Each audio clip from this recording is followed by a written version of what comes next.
ناظرین کرام، جب ہم نیوز سنتے ہیں تو وہاں کے حالات، فلسطین کے حالات سن کر دل خون کے آنسو ہوتا ہے، لیکن یہ بات دیکھ کر ایک ہمت بنتی ہے کہ ہمارے جو لوگ ہیں وہ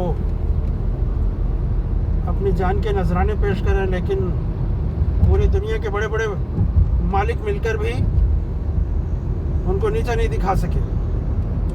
پوری دنیا کی قوتیں، پوری دنیا کی CID، پوری دنیا کے لوگ مل کر بھی اپنے گرفتار شدہ، اغوا شدہ لوگوں کو آج تک پہچان نہیں سکے، حاصل نہیں کر سکے۔ 2 سال گزر گئے۔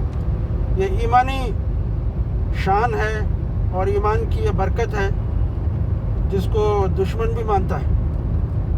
جو دشمن نمبر 1 ہے، اس نے خود اپنی زبان سے کہا کہ ہم زندہ رہنے کے لیے لڑتے ہیں، اور ہمارا جو سامنے والے ہیں یعنی فلسطینی ہیں وہ موت کے لیے لڑتے ہیں، شہادت کے لیے لڑتے ہیں۔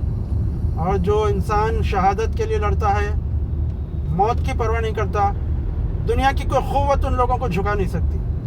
ہمارے ان بھائیوں نے اس بات کو ثابت کر دیا کہ پوری دنیا کی قوتیں اپنے پورے لاؤ لشکر کے ساتھ، اپنے پورے ایمونیشن کے ساتھ ظلم کی انتہا کرنے کے باوجود بھی ان کو جھکا نہیں سکے۔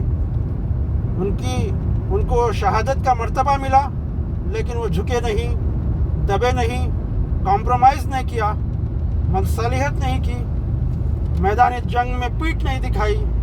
یہ مومنوں کی شان ہے، دنیا کی کوئی قوت ان کو جھکا نہیں سکتی۔ اور انشاءاللہ وہ دن آنے والا ہے جب کہ باطل پرست قوتیں نیست و نابود ہوں گی، اور اللہ کے دین کو ماننے والے کامیاب ہوں گے انشاءاللہ۔ السلام علیکم ورحمۃ اللہ وبرکاتہ۔